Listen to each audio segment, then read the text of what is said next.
मेरे प्यारे देशवासियों, आज हम सब 80वां स्वतंत्रता दिवस मना रहे हैं। आज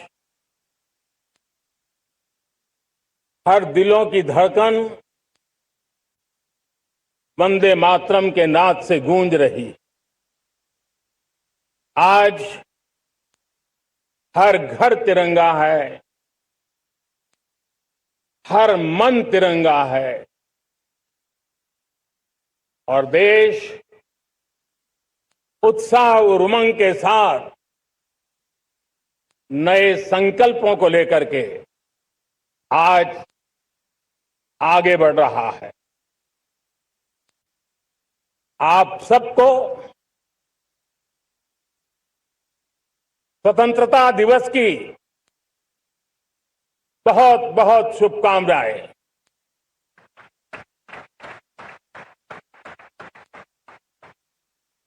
देश आज उन महान सपूतों का पुण्य स्मरण करती है जिन्होंने देश की आजादी के लिए त्याग बलिदान की पराकाष्ठा की। अपने तप, त्याग और बलिदान से आजादी के एकमात्र लक्ष्य को लेकर के अपनी पूरी जिंदगी खपा दी। पूज्य बापू समेत सभी स्वातंत्र सेनानियों को बलिदान की महान परंपरा जगाने वाले महान क्रांतिकारियों को आज मैं श्रद्धापूर्वक नमन करता हूं।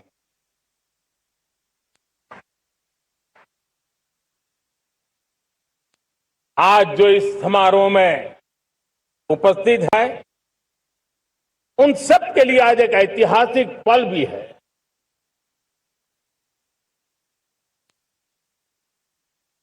आजादी के बाद 15 अगस्त को लाल किले पर पहली बार वंदे मातरम गूंज रहा है।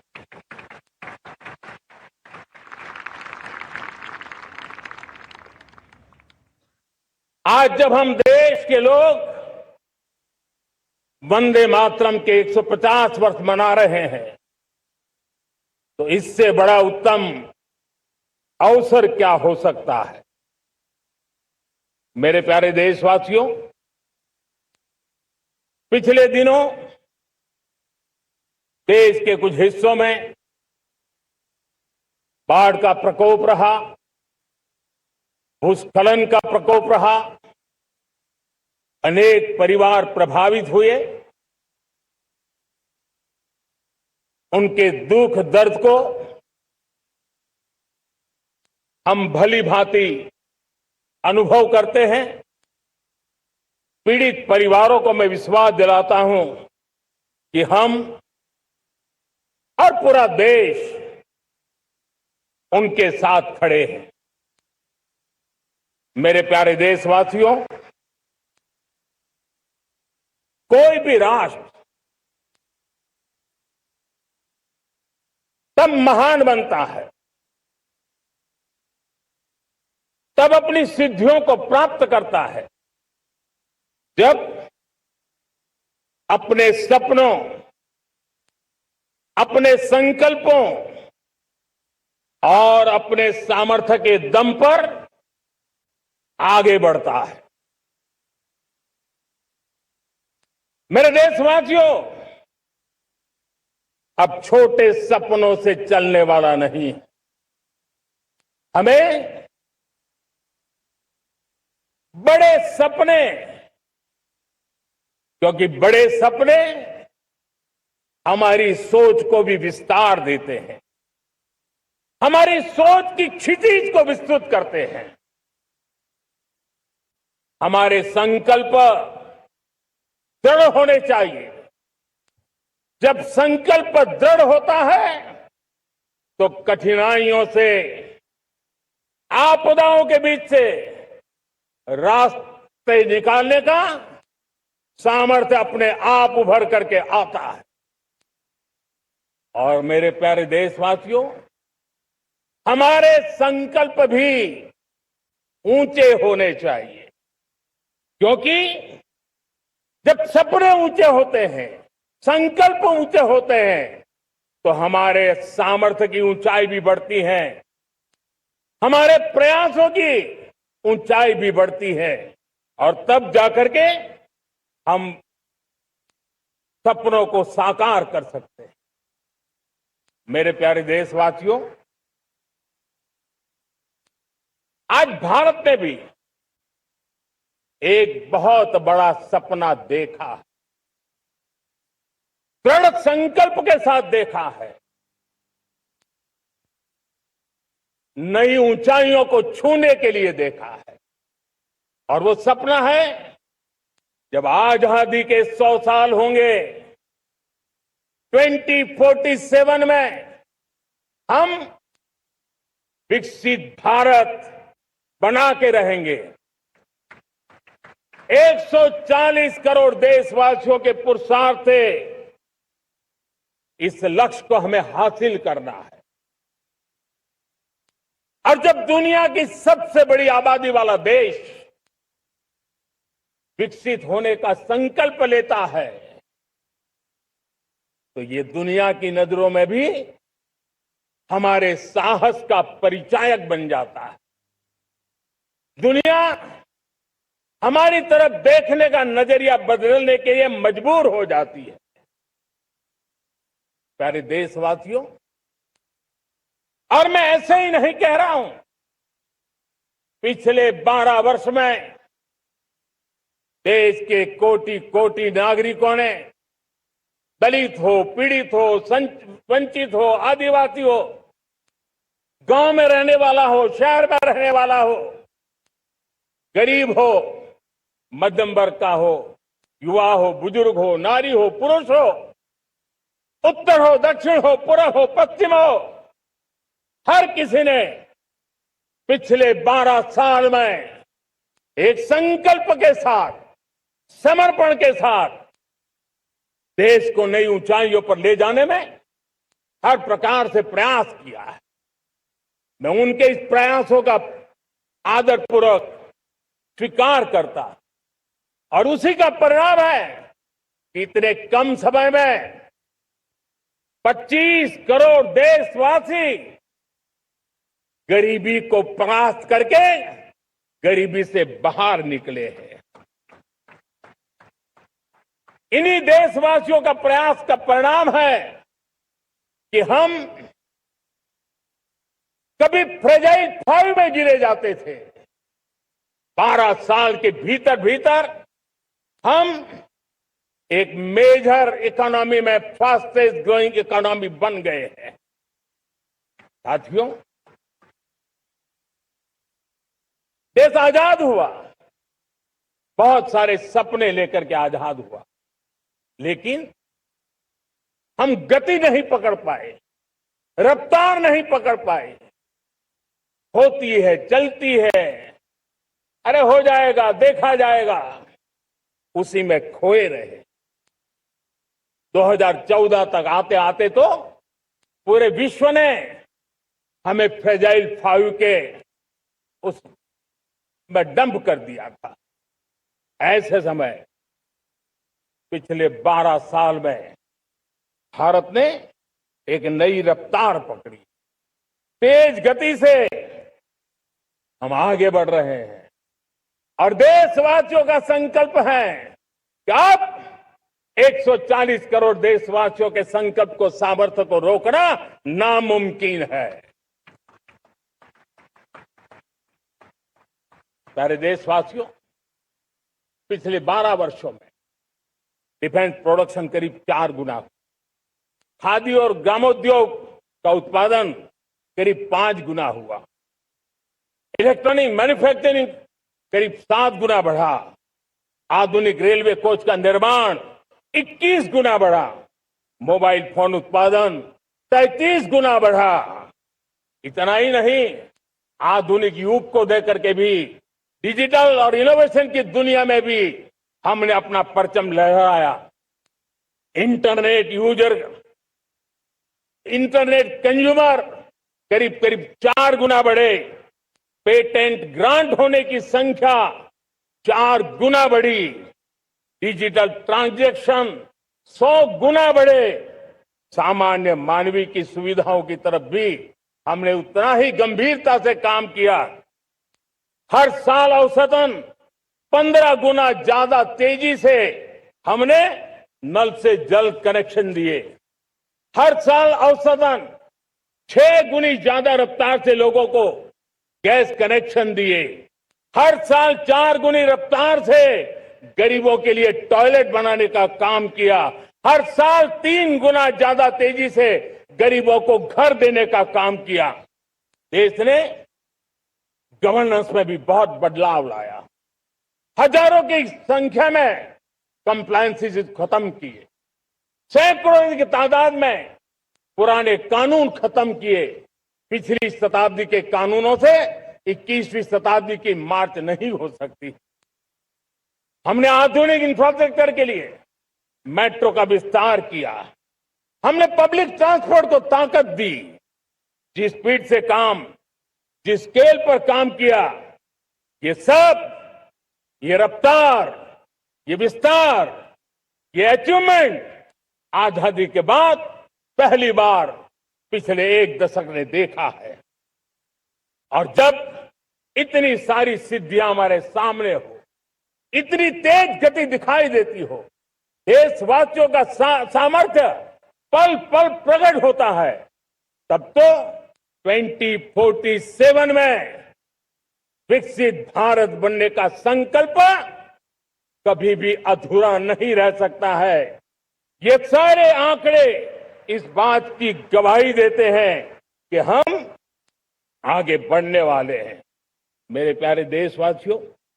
लेकिन उसके लिए आत्मविश्वास की जरूरत होती है, आत्मगौरव की जरूरत होती है, और साथ साथ आत्मनिर्भर भारत होना भी बहुत जरूरी होता है। और इसलिए बीते वर्षों में हमारा कन्विक्शन रहा है कि भारत को हमें अब दूसरे देशों पर निर्भर रह करके नहीं जीना चाहिए। हमें आत्मनिर्भर बनना चाहिए।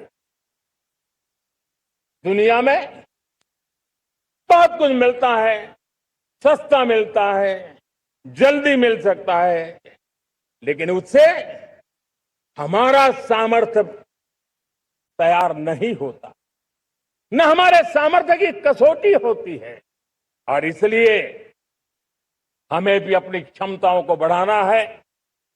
अपने हितों की सुरक्षा हमें खुद को करनी है। और इसलिए आत्मनिर्भर भारत का संकल्प बहुत दृढ़ता के साथ हम लेकर के आगे बढ़ रहे हैं।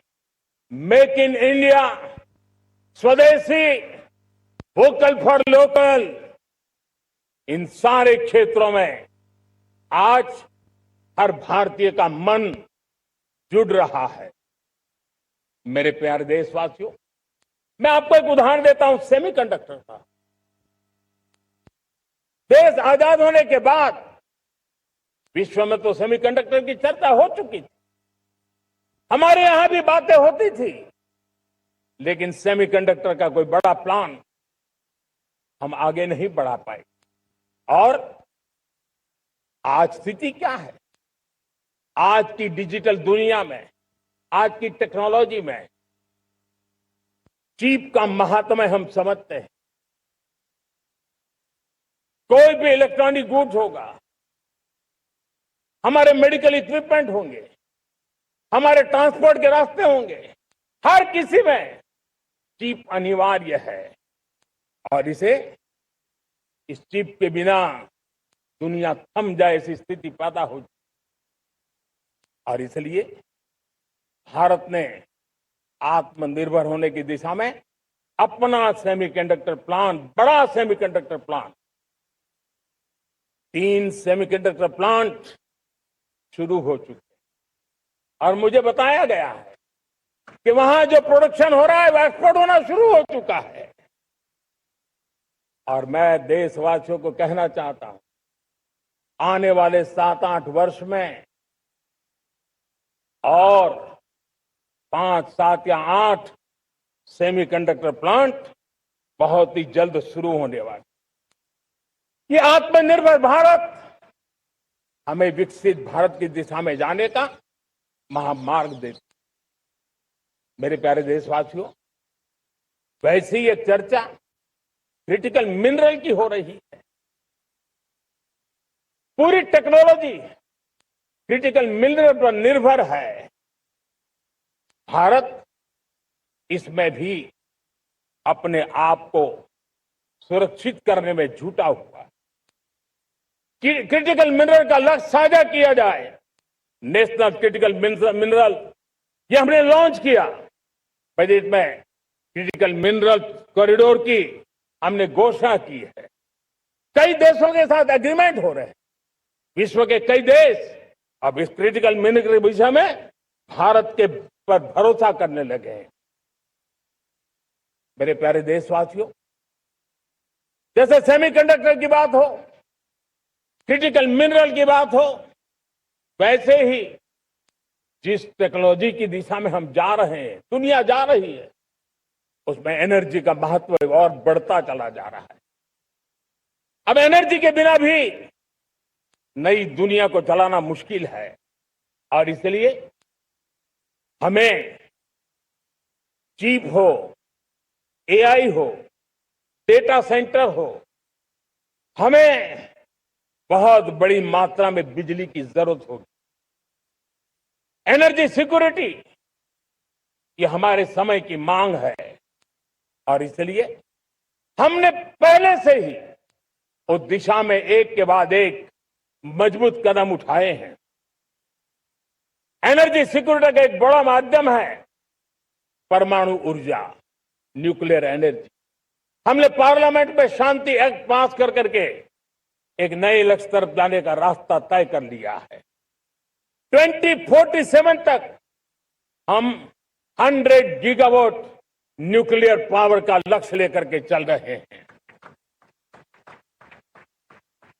इसी एक दशक में हम 5 नए न्यूक्लियर रिएक्टर शुरू करने का लक्ष्य लेकर के चल रहे हैं। इस वर्ष भारत ने फास्ट ब्रीडर न्यूक्लियर टेक्नोलॉजी में महारत हासिल करके एक अहम पड़ाव पार किया है और उसके कारण परमाणु ईंधन में आत्मनिर्भर बनने की दिशा में हमें एक बहुत बड़ा सफलता का कदम हमने रखा है। मेरे प्यारे देशवासियों, कई बार संसाधनों की कमी के कारण देश रुकता नहीं है, लेकिन रुकने का कारण सोच की सीमाएं होती हैं। जब सोच बंद जाती है, सीमाओं में सड़ने लग जाती है, तब हम अपने सामर्थ्य को भी पहचान नहीं पाते हैं। देश को आज कच्चे तेल पर निर्भर रहना पड़ रहा है और हमारी गलत सोच के कारण है।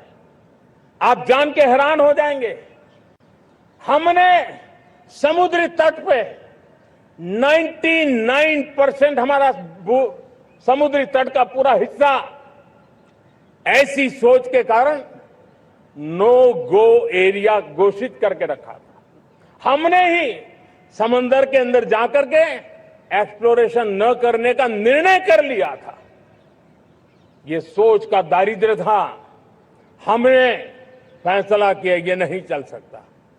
हमने उस 99% को जो कभी नो गो एरिया हुआ करते थे, हमने उसको गो एहेड एरिया के रूप में खुला कर दिया है। और अब हम समुद्र के भीतर भी एक्सप्लोरेशन करने की और नए नए भंडार खोजने की दिशा में हम प्रवृत्त हैं, हम प्रयास कर रहे हैं। हमने पिछले वर्ष उसी दिशा में एक महत्वपूर्ण कदम रखते हुए समुद्र मंथन की घोषणा की थी और पिछले दिनों हमने 85,000 करोड़ रुपए इस काम के लिए आवंटित करके काम को गति देने का निर्णय कर लिया है। मेरे प्यारे देशवासियों, एनर्जी सिक्योरिटी, इसका मैंने कहा कि हमें ऑल्टरनेट स्रोतों की तरफ भी पूरी शक्ति लगाना बहुत जरूरी है और इसलिए ऊर्जा का सही इस्तेमाल बढ़ाते हुए भारत इसी दिशा में आज तेजी से काम कर रहा है। 2014 से पहले, मतलब आज से 12 साल पहले, हमारे देश में सिर्फ 70 शहरों में पाइप से गैस की व्यवस्था थी, पाइप से गैस डिस्ट्रीब्यूशन होता था। 12 साल में इन 70 शहरों को हमने 700 शहरों तक पहुंचा दिया है। ये होती है रफ्तार, ये होता है विस्तार। 2014 के पहले मुश्किल से 20-22 लाख घरों में पाइप से गैस पहुंचता था। आज 1.25 करोड़ घरों में पाइप से गैस पहुंचाने का काम हो रहा है। 12 वर्ष पहले देश में सोलर एनर्जी की कैपेसिटी सिर्फ 2 गीगावाट थी। 2 गीगावाट, आज 160 गीगावाट हमने प्राप्त किया है लक्ष्य। मेरे प्यारे देशवासियों, मैं एक और जानकारी देता हूं। हमने इसका लाभ देश के मध्यम वर्ग को, सामान्य परिवार को मिले, इस तरफ भी उतना ही ध्यान केंद्रित किया। हमने पीएम सूर्यघर मुफ्त बिजली योजना चालू की और आज मुझे संतोष है कि इतने कम समय में 50 लाख घरों का सोलर एनर्जी का काम हम आंकड़ा पार कर चुके हैं। तेजी से चल रहा है और इसके कारण हजारों घरों का बिजली बिल 0 हो गया है। हजारों घर अपनी बिजली का उपयोग करने से अतिरिक्त बिजली आज बेच करके कमाई कर रहे हैं। हर परिवार को हम इस काम के लिए 80,000 रुपया सरकार की तरफ से एक एक परिवार को मदद दी जा रही है, तब जाकर के हम इस काम को पूरा कर रहे हैं। मेरे प्यारे देशवासियों, आपको जानकर के हैरानी होगी, ये जो हमारी रेलवे है उसका इलेक्ट्रिफिकेशन का काम हमारे देश में 1925 में शुरू हुआ था। 1925 में इलेक्ट्रिफिकेशन का काम शुरू हुआ, लेकिन 90 साल में 1925 से लेकर के 90 साल में सिर्फ 30% रेल का इलेक्ट्रिफिकेशन हुआ था। यानी 90 साल में 30%। हमारी रफ्तार देखिए, लक्ष्य को पाने के लिए हमारी दौड़ देख लीजिए। हमने एक दशक के अंदर 100% काम पूरा कर दिया। 90 साल में 30%, 10 साल में 70%, ये होता है काम। और इसके कारण डीजल जो हमें बाहर से लाना पड़ता है उसकी बचत हुई, बिजली से हमारी ट्रेनें चली, पर्यावरण को फायदा होने लगा।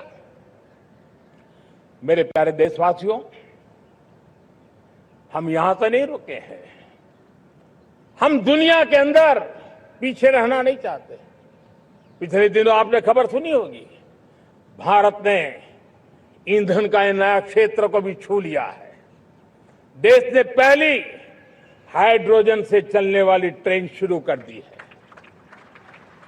और मुझे खुशी है ये सबसे लंबी ट्रेन है और सबसे ताकतवर ट्रेन है और दुनिया में हाइड्रोजन ट्रेन के क्षेत्र में भी भारत ने अपना झंडा गाड़ दिया है। प्यारे देशवासियों, पिछले 10-12 साल हम लगातार 2047 के लक्ष्य को पाने के लिए दौड़ रहे हैं, एक के बाद एक सोपान सिद्ध कर रहे हैं। हमने सोचा भी नहीं था कि हमें इसमें भी कुछ मुसीबतों का झेलना पड़ेगा। पिछले 10-12 वर्ष में कितने संकटों का सामना करना पड़ा। कोरोना जैसी वैश्विक महामारी ने पूरी दुनिया को चिंता में डाल दिया था, सारी व्यवस्थाएं चरमरा गई थी। कोरोना से बाहर निकले, युद्ध की विभीषा की खबरें आने लगी, कहीं यूक्रेन तो कहीं पश्चिम एशिया, हर जगह पे तनाव का माहौल। और पता नहीं भविष्यवेत्ताओं ने तो न जाने क्या क्या घोषणाएं कर दी थी। देश को डराना, देश को भयभीत रखना, देश को चिंतित रखना, इसी में कुछ लोगों को आनंद आता है। वैक्सीन नहीं मिलेगी, कोविड में लोग बचेंगे नहीं, कुछ भी नहीं होने वाला। वेस्ट एशिया का क्राइसिस आया, पेट्रोल पंप पे पेट्रोल नहीं मिलेगा, गैस नहीं मिलेगा, डीजल नहीं मिलेगा, फर्टिलाइजर नहीं मिलेगा। सारी दुनिया भर की अफवाहें फैला करके भारत के लोगों को भयभीत करने का, डराने का, चिंता के अंदर डुबो देने का कुछ लोगों को आनंद आ रहा था। लेकिन देश ने देख लिया कि पिछले 10-12 साल की सुविचारित योजनाएं रंग ला रही है और हम इतने बड़े संकट के बावजूद भी नागरिक देवो भव के मंत्र को लेकर के जीते हुए भारत ने जो तैयारियां की थी, एक के बाद एक कदम उठाया था। सोचा नहीं था कि संकट आएगा, लेकिन उस संकट के समय में ये सारी चीजें काम आ गई और आज देश में गैस भी है, पेट्रोल भी है, यूरिया भी है। हम अपनी ताकत के ऊपर खड़े हो रहे, चल रहे। मेरे प्यारे देशवासियों, दुनिया के इन संकटों का प्रभाव हर किसी पर हुआ, हम भी अछूते नहीं। यूरिया के दाम दुनिया में 3,000 रुपया पहुंच गए एक बोरी का। आज भी हम मेरे देश के किसानों को वो बोझ सहने के लिए मजबूर नहीं कर रहे। सरकार अपने कंधों पर वो बोझ उठा रहा है और दुनिया से जो 3,000 रुपया में यूरिया का बोरा हमें मिलता है, वो हमारे किसानों को हम सिर्फ 300 रुपये में दे पाते हैं।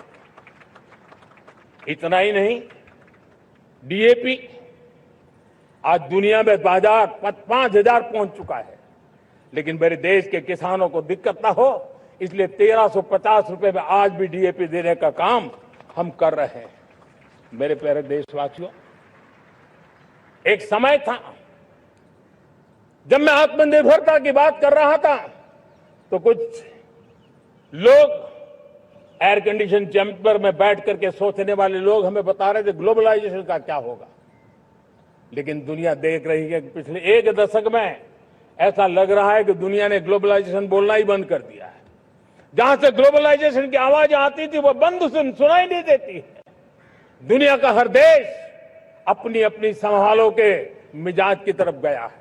लेकिन दुर्भाग्य से इस संकट के कालखंड में कुछ लोगों ने अपना रुतबा दिखाने के लिए संसाधनों को वेपनाइज करने का खेल खेला है। दुनिया अपने पास जो कुछ भी है उसको वेपनाइज करने में लगी है। संसाधनों का वेपनाइज, रिसोर्स का वेपनाइज, पेट्रोल, डीजल, फर्टिलाइजर, दवाइयां, टेक्नोलॉजी की चिप्स, इतना ही नहीं भूभाग को भी वेपनाइज किया जा रहा है। और ऐसे समय अगर हम आत्मनिर्भरता मंत्र को लेकर 10 साल सही दिशा में न चले होते तो हम कल्पना कर सकते हैं कि ऐसी चुनौतियों का मजबूती से मुकाबला कैसे करते हैं। और हमारी तैयारियां निरंतर बढ़ती जा रही है। मेरे प्यारे देशवासियों, दूसरी तरफ आज भारत का प्रोफाइल पूरी तरफ बढ़ रहा है। आज भारत दुनिया के लिए एक स्वीकृत और सम्मानीय देश के रूप में बन रहा है। भारत के पास स्थिर पॉलिटिकल मैंडेट है, स्थिर सरकार है, भारत का वाइब्रेंट लोकतंत्र है, भारत का मजबूत न्याय तंत्र है और हम सबको दिशा देने वाला भारत का संविधान है।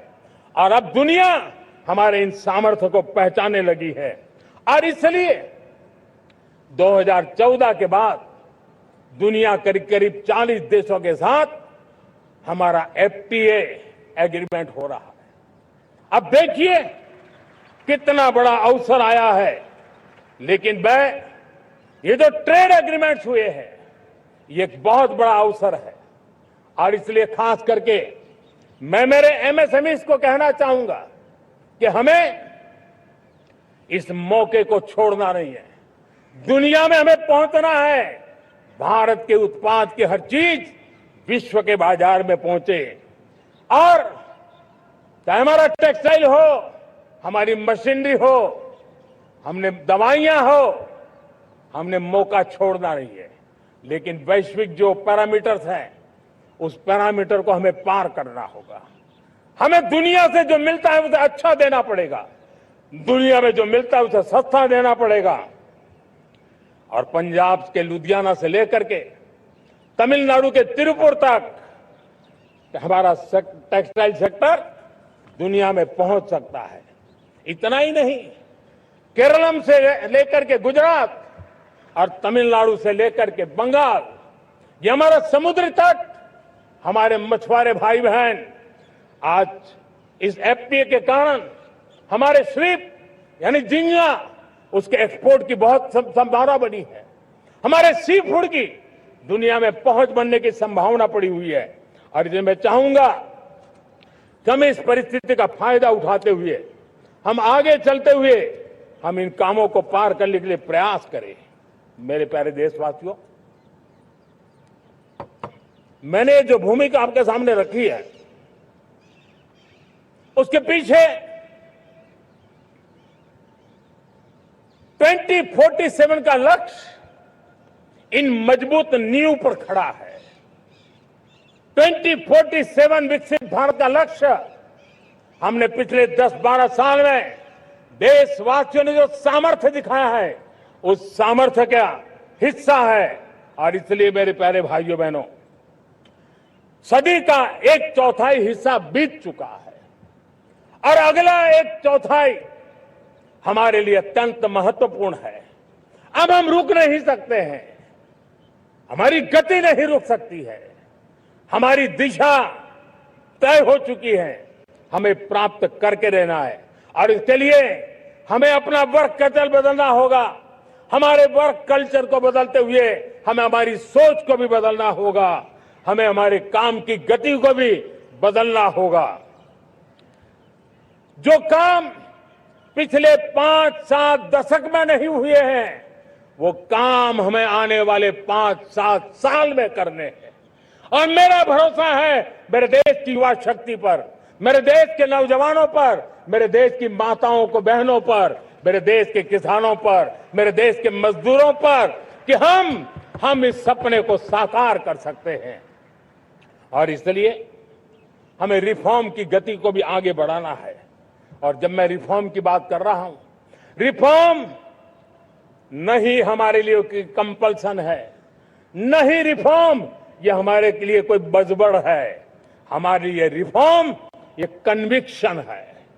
आउट ऑफ कन्विक्शन हम रिफॉर्म एक्सप्रेस पर चल पड़े हैं और हम आने वाले दिनों में भी नेक्स्ट लेवल रिफॉर्म की ओर बढ़ने वाले हैं। और इसलिए सरकार, समाज, उद्योग, उत्पादक, किसान, हर किसी ने अपनी ट्रेडिशनल व्यवस्थाओं में रिफॉर्म करना पड़ेगा, सोच में रिफॉर्म करना होगा, अपने लक्ष्यों को रिफॉर्म करना होगा। और इसलिए मेरे प्यारे देशवासियों, हमें एक निश्चित दिशा में को लेकर के चलना होगा। मैं आज उस युग को भी याद करना चाहूंगा जब देश भारत का सामर्थ्य सप्त सिंधु के रूप में हम जानते थे, हम समझते थे, हम सुनते थे। अब विकसित भारत बनाने के लिए हमें नई धारा चाहिए। आज लाल किले की प्राचीर से मैं देश के सामने शक्ति की सप्त धारा का आवाहन करता हूं। आने वाले 5-7 साल में जो पिछले 5-7 दशक में नहीं हुआ, वो सप्त धारा के सामर्थ्य से, शक्ति से हम देश को नई ऊंचाई, नई गति देंगे और नए लक्ष्यों को पार करने वाला सामर्थ्य देंगे। और इसके साथ साथ देश की युवा शक्ति का सामर्थ्य का भरपूर राष्ट्र निर्माण में उपयोग होगा, उनकी शक्ति जोड़ी जाएगी। आने वाले दिनों में जब मैं सप्तधारा की बात करता हूं, सप्तधारा की पहली शक्ति है मैन्युफैक्चरिंग पावर। मेरे प्यारे देशवासियों, हमें मैन्युफैक्चरिंग सेक्टर को बहुत आगे बढ़ाना होगा और प्रोडक्शन बढ़ाने के साथ साथ हमें छोटे छोटे पुर्जे भी बनाने हैं और बड़े बड़े प्रोडक्ट भी बनाने हैं। पूरा वैल्यू चेन हमारा होना चाहिए और उसे लेकर के चलना। हमें कंपोनेंट भी चाहिए और हमें कंप्लीट मैन्युफैक्चरिंग भी चाहिए, कंप्लीट प्रोडक्ट भी चाहिए। डिजाइन से लेकर मैन्युफैक्चरिंग तक भारत को ग्लोबल सप्लाई चेन का भरोसामंद केंद्र बनना होगा। इसके लिए मैं 3 चीजों पर विशेष जोर देना चाहता हूं। मैन्युफैक्चरिंग के क्षेत्र में जो मेरे भाई बहन हैं, ये समय का ये अवसर है, इस अवसर को जाने मत दें। और इसके लिए हमें कॉस्ट, क्वालिटी और स्केल, इसके विषय में वैश्विक मानदंडों से खरा उतरना पड़ेगा। हमारी फैक्ट्रीज कॉम्पिटिटिव हो, हमारे प्रोडक्ट्स यूजर फ्रेंडली हो, हमारा पैकेजिंग दुनिया के लोगों को लुभावने वाला हो, आकर्षित करने वाला हो, हमारा जीरो डिफेक्ट प्रिसीजन मैन्युफैक्चरिंग, ये हमारी पहचान बनना चाहिए। हर मैन्युफैक्चरर, हर एंटरप्रेन्योर, हर एमएसएमई से मैं कहना चाहता हूं, ग्लोबल मार्केट में हमारी पहचान विश्वसनीयता और गुणवत्ता के आधार पर होनी चाहिए। क्वालिटी के संबंध में नो कॉम्प्रोमाइज, और इसलिए हमारा मंत्र क्वालिटी, क्वालिटी, क्वालिटी होना चाहिए। यही हमारा ग्लोबल ब्रांड वैल्यू बनेगा। मेरे प्यारे देशवासियों, इस सप्तधारा की दूसरी शक्ति है कृषि और फूड प्रोडक्शन, फूड प्रोसेसिंग। हमें इस दिशा में आगे बढ़ना होगा। हमारे किसानों ने, अब दुनिया के बाजार खुल चुके हैं, एफपीए के कारण हमें एक बहुत बड़ा मार्केट मिल रहा है। हमें वहां पहुंचना है, हमें उस जगह को हाथ लगाना है। हमें खेत से लेकर एक्सपोर्ट मार्केट की ओर जाना होगा। हमारे पारंपरिक खान पान हो, हमारे मिलेट्स हो, हमारे मसाला हो, हमारे फल हो, फूल हो, क्या कुछ नहीं है हमारे पास, वो ग्लोबल ब्रांड्स बनने चाहिए। हमारे किसान केमिकल फ्री खेती को बल देंगे, दुनिया में इनकी मांग और बढ़ने वाली है। और जो ग्लोबल पैरामीटर्स के अंदर हर प्रकार से सिद्ध होने वाले हमारे एग्रो प्रोडक्ट होंगे, तो दुनिया में हम आसानी से पहुंच पाएंगे। मेरी सप्तधारा की तीसरी शक्ति है टेक्नोलॉजी और इनोवेशन। मेरे प्यारे देशवासियों, आज जमाना एआई का है, क्वांटम का है, स्पेस का है, रोबोटिक्स का है, डेटा सेंटर्स का है। पूरी तरह एक नया क्षेत्र खुल चुका है और इमर्जिंग टेक्नोलॉजी ये भी हर पल हमें चुनौती दे रही है। और इसलिए देश को दुनिया के लिए मार्केट नहीं बना देना, हमें इनोवेशन का हब बनना है। हमने यूपीआई और डिजिटल पब्लिक इंफ्रास्ट्रक्चर में लोहा मनवा लिया है, हमारी ताकत का परिचय करवा दिया है। अब भारत को डिजिटल पब्लिक टेक्नोलॉजी उसको भी दुनिया के कोने कोने तक पहुंचाना है। भारत को नेक्स्ट जनरेशन कम्युनिकेशन टेक्नोलॉजी में लीड करना है। मेड इन इंडिया 6G हर कोने में पहुंचे, ये हमारा लक्ष्य होना चाहिए और हमें उस पर तेजी करनी चाहिए और इसके लिए हमारा प्रयास कम नहीं होना चाहिए। सप्तधारा की चौथी शक्ति है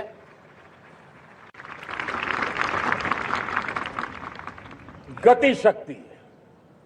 ये गति शक्ति देश के अंदर सीमलेस फास्ट कनेक्टिविटी पर हमें बल देना होगा। शहरों को हाई स्पीड रेल से हमें जोड़ना होगा। मॉडर्न हाईवे चाहिए, इनलैंड वाटरवेज चाहिए, एयरपोर्ट चाहिए, मल्टी मॉडल लॉजिस्टिक की व्यवस्था चाहिए। हमें पोर्ट्स को सिर्फ सामान उतारना चढ़ाने की जगह नहीं, दुनिया के शिप्स आकर के लंगर हो जाए इतना नहीं, हमें हमारे पोर्ट्स को पोर्ट लेड डेवलपमेंट ग्रोथ की दिशा में हमें आगे बढ़ना होगा। हमारी पांचवी शक्ति है सप्तधारा की, वो है रक्षा शक्ति। और ये रक्षा शक्ति का महत्व हर प्रकार से है। मेरे प्यारे देशवासियों, डिफेंस में आत्मनिर्भर होना अब भारत ने अनुभव कर लिया, दुनिया ने अनुभव कर लिया है, इसके बिना कोई चारा नहीं है। विश्व जब अपनी अपनी ही सोच रहा है, तब भारत विश्व के लिए बाजार बन करके नहीं रह सकता है। हमें डिफेंस के क्षेत्र में आत्मनिर्भर होना होगा। Next generation defence technology develop करके हमें ग्लोबल सप्लायर बनने की दिशा में हमें लक्ष्य लेकर के चलना है। हमें ड्रोन, काउंटर ड्रोन सिस्टम को विकसित करना होगा और हाइपरसोनिक डिफेंस टेक्नोलॉजीज, उस पर हमें लीडरशिप लेनी होगी। साथियों, साइबर सुरक्षा भी आज हर घर के लिए एक समस्या बन रही है। वो भी एक रक्षा का क्षेत्र है जिसमें हमारे युवाओं की जो सामर्थ्य है, उस सामर्थ्य का उपयोग हम देश के और दुनिया के लिए कर सकते हैं। हमारी सप्तधारा की छठी शक्ति है ग्रीन इकोनॉमी, ब्लू इकोनॉमी, जो ग्रीन जॉब को भी जन्म देती है। हमें green hydrogen, renewable energy, energy storage, green mobility, green manufacturing in global scale हमें पा करके रहना है। हमें दुनिया जब ग्लोबल वार्मिंग की चर्चा करती रहती है, हम रास्ते खोजते रहते हैं, हम समस्याओं का समाधान दे रहे हैं और भारत एक ग्रीन मूवमेंट का बहुत बड़ा सामर्थ्य लेकर के चलिए। भारत के पास ब्लू इकोनॉमी के लिए भी बहुत बड़ा अवसर है।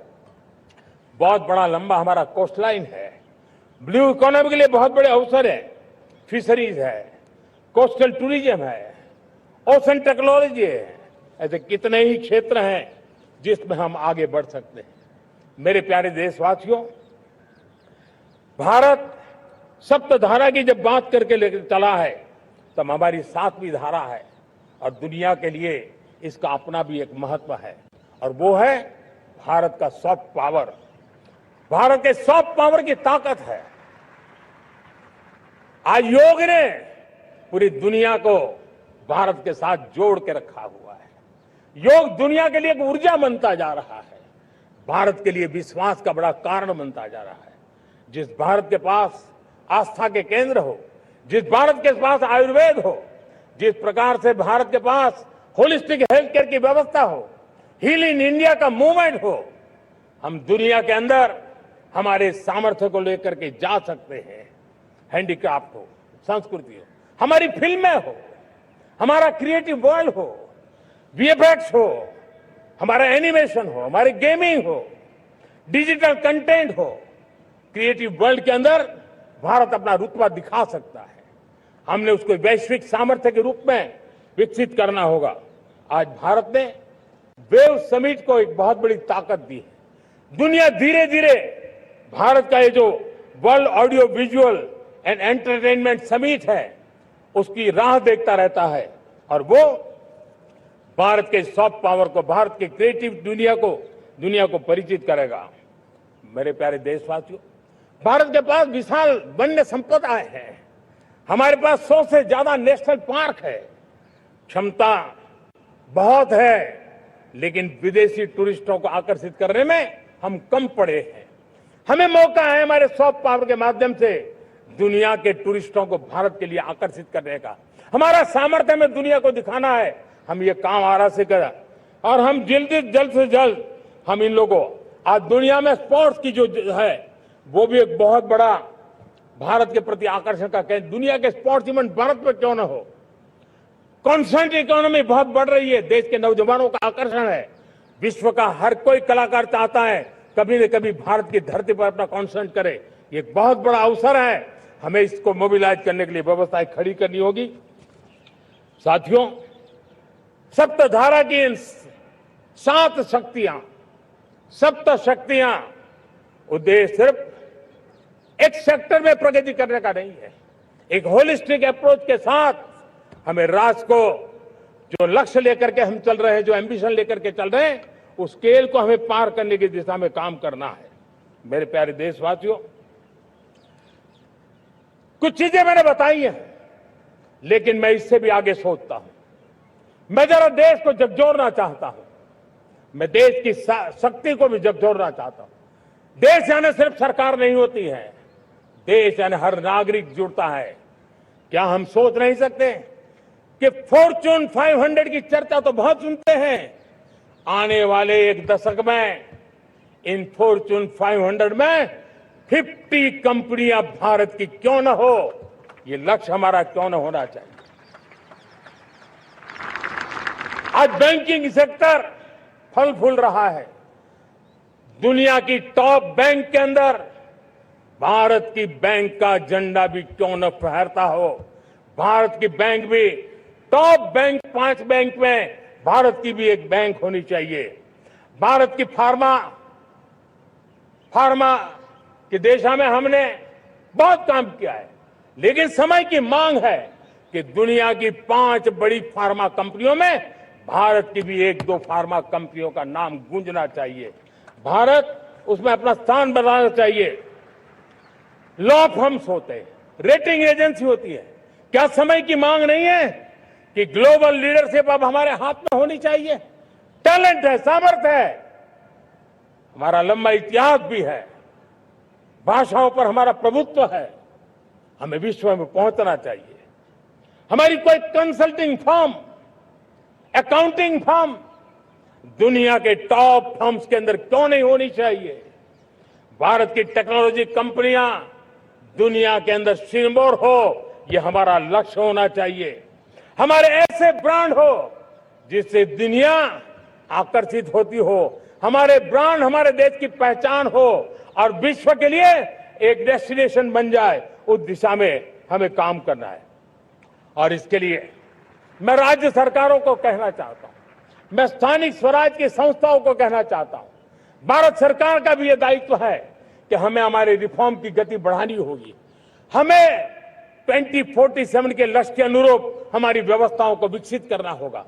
हमें बीते हुए काल के नीति नियमों से नहीं चल सकते, हमें आने वाले सपनों के हिसाब से नीति नियमों को गढ़ना होगा। और इसको अगर हम करेंगे तो मुझे पूरा विश्वास है और मैं देशवासियों को भरोसा देता हूं, इसी रास्ते मेहनत में कोई कमी न करते हुए हम विकसित भारत का सपना पार करके रहेंगे।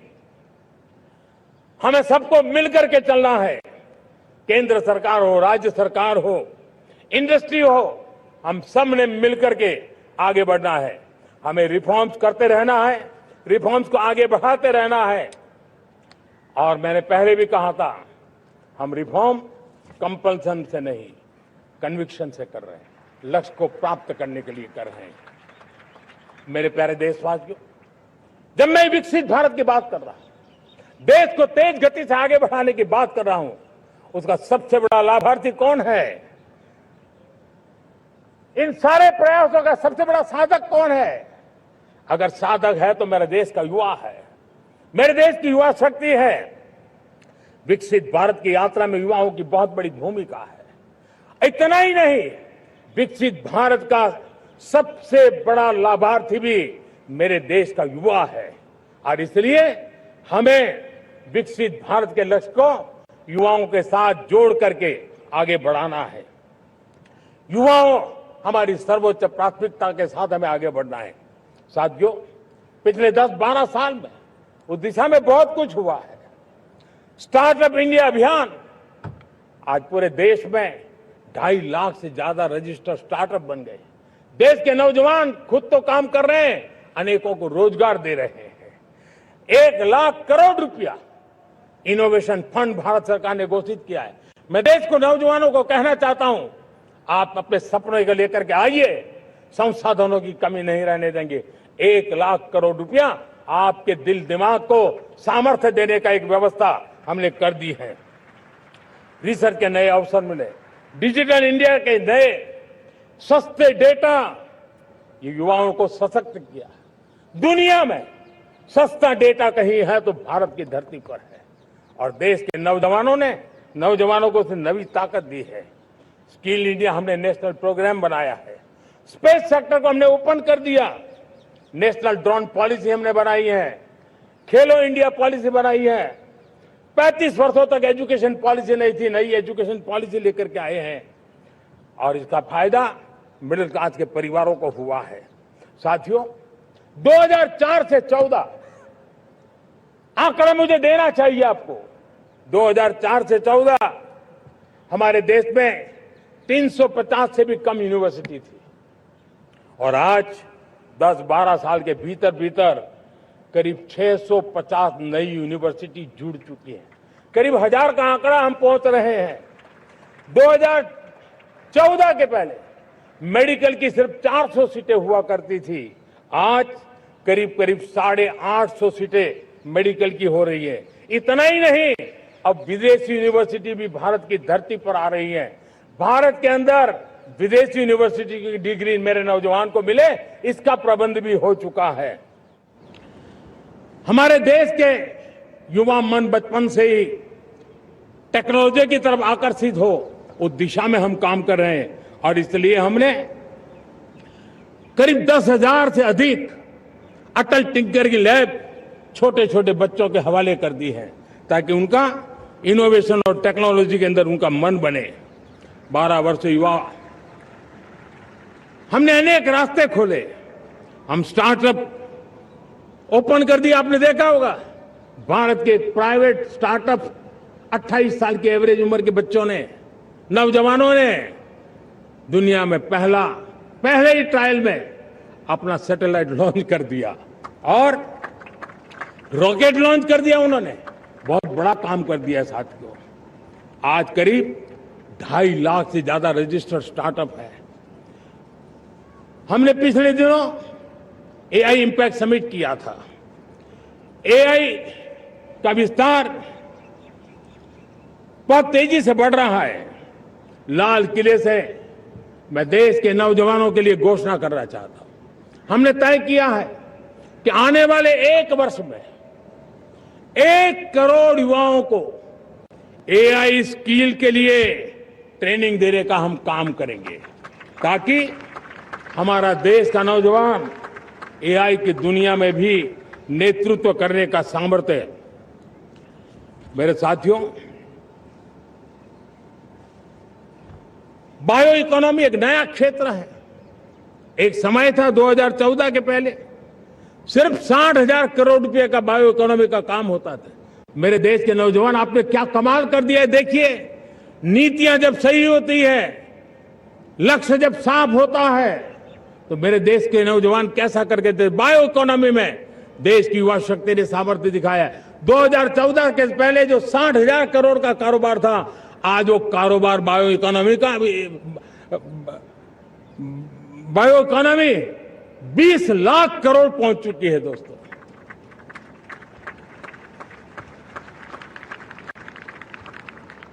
दो 2009-10 का कालखंड था, सिर्फ 25 लाख इलेक्ट्रिक व्हीकल हमारे देश में बिके थे।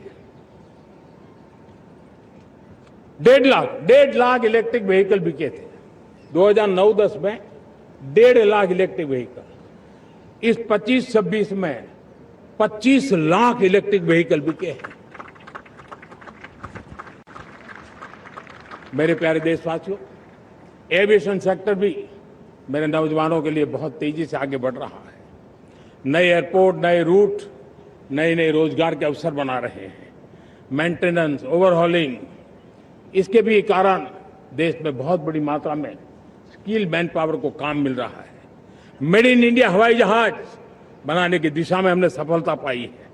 Made in India defence transport aircraft C295 already अपनी उड़ान भर चुका है, सफल उड़ान भर चुका है। ये देश के नौजवानों के लिए, मेरे साथियों, ड्रोन ने भी बहुत बड़ा काम किया है। स्वामित्व योजना, गांव में ड्रोन से स्वामित्व योजना सफल हो रही है। करीब 3.25 करोड़ परिवारों को स्वामित्व योजना का लाभ मिला है और इसके कारण 140 लाख करोड़ रुपए जैसी संपत्ति अनलॉक हुई है, जिसके कारण बैंक से लोन मिल सकता है, लोग अपना कारोबार कर सकते हैं। मेरे प्यारे देशवासियों, हमारे मध्यम वर्गीय परिवारों के सामने एक बहुत बड़ा बोझ बन चुका है कोचिंग क्लासेस की स्पर्धा। हर माँ बाप को लग रहा है कि कोचिंग क्लास में बच्चे को नहीं भेजा तो हम प्रतिष्ठित परिवार नहीं है। इन गरीब और मिडिल क्लास परिवारों की हम चिंता करते हुए हजारों करोड़ रुपए का उनका खर्च है वो भी बचे, बेटे भी अपने आसपास रह सके, उनकी देखभाल हो सके, परिवार पर आर्थिक बोझ ना आए। और इसलिए हमने युवाओं के लिए विभिन्न परीक्षाओं की फ्री ऑनलाइन कोचिंग हमने करने का निर्णय किया है। डिजिटल पब्लिक इंफ्रास्ट्रक्चर है, हमारे पास उत्तम टैलेंट है, टीचर्स हैं, उन संसाधनों को जोड़ करके हम देश के नौजवानों को फ्री कोचिंग देने का एक पूरा नेटवर्क हम खड़ा करने वाले हैं। मेरे प्यारे देशवासियों, मैं हमेशा कहता आया हूं, जो खेले वो खिले। जब मैं खेले वो खिले की बात कर रहा हूं, तब मेरे प्यारे देशवासियों, आज भारत खेल की दुनिया में अपनी जगह बना रहा है। अब खेल के पोडियम में भारत का राष्ट्रगीत सुनाई देता है, भारत का राष्ट्रगान सुनाई देता है, भारत का तिरंगा झंडा लहराता दिखाई नजर आ रहा है। टॉप्स योजना ने बहुत बड़ी सफलता पाई है। खेलो India games, university games, winter games, beach games, sports infrastructure, sports के लिए कोचिंग, स्पोर्ट्स मेडिसिन, स्पोर्ट्स के लिए न्यूट्रिशन, इन सारे विषयों में भारत अब महारत करने की दिशा में आगे बढ़ रहा है। नौजवानों के लिए पूरा नया क्षेत्र, खिलाड़ी न बन सके तो उसकी सपोर्ट सिस्टम में भी बहुत बड़ा क्षेत्र खुल रहा है। स्पोर्ट्स की दुनिया में भारत का प्रदर्शन बेहतर होता रहा है और हम 2036 में ओलंपिक के मजबूत दावेदार बनकर के आगे बढ़ रहे हैं और 2030 में कॉमनवेल्थ गेम्स को भारत होस्ट करने वाला है। और मेरे साथियों, दुनिया में जो ओलंपिक की खेल होते हैं, करीब 40 प्रकार के गेम होते हैं और करीब 350 स्पर्धाएं होती हैं ओलंपिक में। और आपको जानकर के दुख होगा मेरे देशवासियों, मेरे नौजवानों, मैं आपको चुनौती देता हूं, मैं आह्वान करता हूं, मैं आपकी मदद चाहता हूं। 350 जितने स्पर्धाओं में भारत 2/3 खेलों में कहीं होता ही नहीं, हमारी मौजूदगी नहीं होती, हम क्वालिफाई नहीं होते हैं। हमने तय किया है कि 2036 में जो ओलंपिक होगा, हम चाहते हैं कि वो भारत में हो, लेकिन 2036 में जिन विधाओं में आज भारत खेलता नहीं है, जिन विधाओं में भारत क्वालिफाई नहीं करता है, जिन स्पर्धाओं में भारत ने छोड़ के रखा है, 3/4 हिस्सा हमारे इंतजार कर रहा है। भारत उस पर बल देगा और इसके लिए हम टैलेंट हंट का एक अभियान भी चलाना चाहते हैं। हमें अगर 2036 के लिए खिलाड़ी चाहिए तो आज जो 5 साल, 10 साल, 15 साल की उम्र के नौजवान हैं, बेटे हैं, उनके तरफ ध्यान देना होगा, उन बेटियों पर ध्यान देना होगा। और इसलिए 5 से 15 उम्र के बच्चों में खेल प्रतिभा ढूंढने के लिए गांव गांव, शहर शहर, स्कूल स्कूल एक टैलेंट हंट का अभियान चलाया जाएगा। बच्चों की प्रतिभा को देखा जाएगा और फिर उनको स्पेशल ट्रेनिंग दे करके देश के लिए खेलने वाले अच्छे खिलाड़ी बनाए जाएंगे।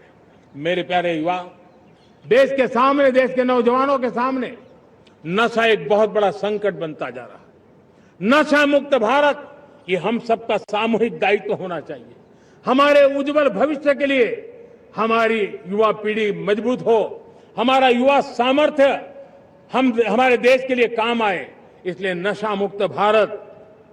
पिछले दिनों माय भारत के वॉलंटियर्स ने, देश के एनजीओ ने, देश के सामाजिक सांस्कृतिक संगठनों ने, देश के आध्यात्मिक पुरुषों ने मिलकर के नशा मुक्त भारत का 100 सप्ताह का एक कार्यक्रम तय किया है। 100 सप्ताह तक एक अभियान चलने वाला है। मैं हर परिवार को कहना चाहता हूं कि आप भी इस अभियान का हिस्सा बने, आप इसके साथ जुड़िए और देश के नशा मुक्त भारत के सपने को पूरा करने के लिए आप आगे आइए। मेरे प्यारे देशवासियों, 21वीं सदी में दशकों पुरानी जो चुनौतियां हैं, उन चुनौतियों को खत्म करना बहुत अनिवार्य है। नक्सलवाद, माओवाद लाखों युवाओं के भविष्य को तबाह कर दिया, अनेक माताओं के दूधमल नौजवानों को छीन लिया, बर्बाद कर दिया, हर मां बाप के सपनों को चूर चूर कर दिया। इस नक्सलवाद ने 4 दशक तक हिंदुस्तान के बहुत बड़े हिस्से को, बहुत बड़ी आबादी को दबोच करके रखा था, बंदूक के नोक पर दबोच करके रखा था, संविधान की धज्जियां उड़ा दी थी और देश के सामान्य नागरिकों की रक्षा में 3,500 से ज्यादा हमारी पुलिस के, सुरक्षा बल के जवान शहीद हो गए। युद्ध के अंदर जितने सैनिक मरते हैं, उससे ज्यादा हमारे पुलिस जवानों को जान की बाजी लगानी पड़ी ताकि देश के सामान्य मानवी को सुरक्षा मिले। ये नक्सलवाद ने धरती को लहूलुहान कर दिया था। 2014 में आपने जब हमें मौका दिया, उसी दिन हमने संकल्प लिया था कि हम देश को नक्सलवाद से मुक्त करेंगे। और आज मुझे खुशी है कि नक्सली माओवादी हिंसा आखिरी सांस भी शायद रहने की अब तो ताकत नहीं रही है। पूरी तरह उसे खत्म करने की दिशा में जहां पर कभी नक्सलवादियों की गोलियां चलती थी, जहां पर कभी धरती रक्त रंजित रहा करती थी, आज उसी नक्सल क्षेत्रों में, उसी इलाकों में नक्सल मुक्त होने के कारण विकास, विश्वास और प्रयास का तिरंगा लहरा रहा है। मेरे प्यारे देशवासियों, लेकिन इस चुनौती को हमने कम नहीं आंकना है। इस चुनौती से हमें और भी सावधान रहने की जरूरत है। वर्षों तक देश की सत्ता में माओवादी सोच के लोग गलियारों में अपनी जगह बना करके बैठे थे। सरकारी कमेटियों में सलाहकार के रूप में भी ये माओवादी सोच ने नीतियों को प्रभावित किया था। मेरे प्यारे देशवासियों, जंगलों में हमें हथियारी नक्सलों का खात्मा बुलाने में, उस संकट से देश को मुक्त कराने में सफलता मिली है। लेकिन हथियारी नक्सल तो गए, लेकिन दिमागी नक्सल, ये दिमागी नक्सल मौके की तलाश में है, हिंसा अराजकता के वो रास्ते खोज रहे हैं, समाज को गलत राह पर घसीटने के लिए भांति भांति के दांव कर रहे हैं। इन दिमागी नक्सलियों को पहचानना होगा, इन दिमागी नक्सलियों को आइसोलेट करना होगा और राष्ट्र को विकसित राष्ट्र बनाने की मुख्य धारा की ओर देश की युवा पीढ़ी को जोड़ना होगा। मेरे प्यारे देशवासियों, सुरक्षित भारत बनाना हम सबका दायित्व है। चुनौती सीमा के भीतर हो या सरहद से बाहर, भारत हर परिस्थिति के लिए तैयार है। आज युद्ध का नेचर बदल रहा है। अब युद्ध सीमा पर ही होता है, गारंटी नहीं है। आज युद्ध सीमा के अंदर, कहीं रिफाइनरी पे जाकर के, कहीं बैंकिंग सेक्टर को जाकर के, कहीं डेटा सेंटर को जाकर के, एक प्रकार से लड़ाई का नया रूप, इंफ्रास्ट्रक्चर तोड़े जा रहे हैं, फैक्ट्रियां तोड़ी जा रही है। हमने मिशन सुदर्शन चक्र की पिछले सालों घोषणा की थी, बहुत तेजी से उस पर काम चल रहा है। आज डिफेंस एक्सपोर्ट हमारा करीब 50 गुना बढ़ा है। करीब 100 देशों में हमारे अस्त्र शस्त्र पहुंच रहे हैं। वैश्विक पटल पर भारत की प्रतिष्ठा धीरे धीरे बढ़ रही है। बदलते हुए समय में अस्त्र शस्त्र की तरफ काम करना है, सैन्य बलों का सामर्थ्य बढ़ाना है, लेकिन साथ साथ नागरिकों को भी तैयार करना होगा। पिछली शताब्दी के युद्धों के अनुरूप जो सिविल डिफेंस की व्यवस्थाएं हमारे देश में विकसित हुई है, वो कालबाह्य हो चुकी है। और इसलिए मैं आज लाल किले से घोषणा कर रहा हूं कि हम आने वाले दिनों में सिविल डिफेंस का एक वाइब्रेंट नेटवर्क खड़ा करेंगे। आधुनिक व्यवस्थाओं से उनको परिचित कराएंगे। आधुनिक संकटों से नागरिकों को रक्षा करने की क्या व्यवस्था हो सकती है, एक बहुत बड़ा वॉलेंटरी फोर्स सिविल डिफेंस का आधुनिक चुनौतियों को पार करने वाला हम बनाने वाले हैं।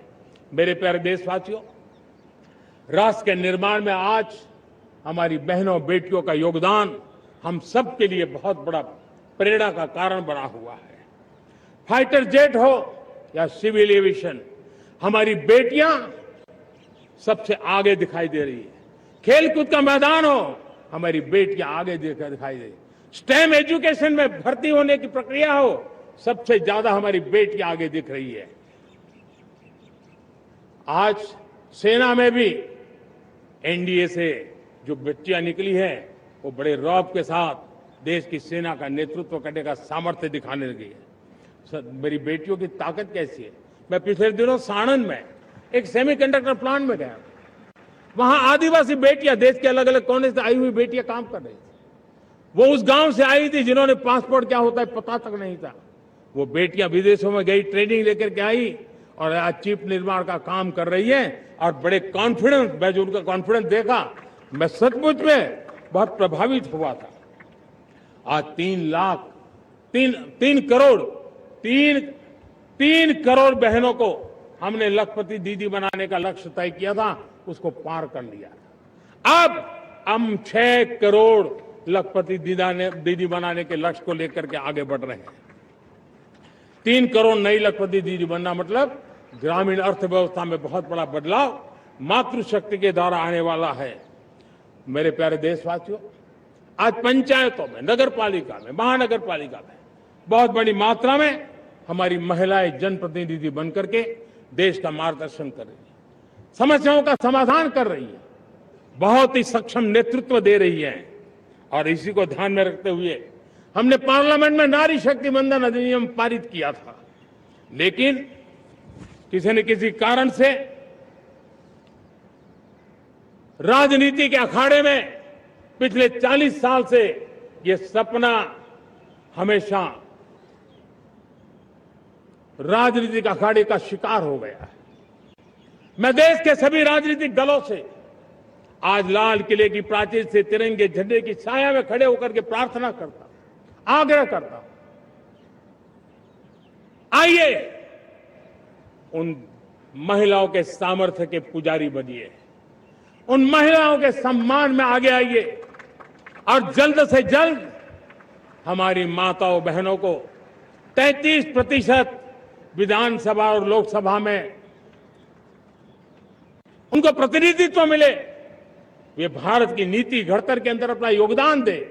समय की मांग है और मैं सभी राजनीतिक दलों से फिर से आग्रह करता हूं, आइए महिला आरक्षण लागू करके महिला सम्मान में आप भी जुड़िए, आप भी यश लीजिए, आप भी क्रेडिट लीजिए, लेकिन मेरी माताओं बहनों को हक दीजिए। मेरे प्यारे देशवासियों, विकसित भारत का संकल्प तभी पूरा होगा जब विकास अंतिम व्यक्ति तक पहुंचेगा। 2014 से पहले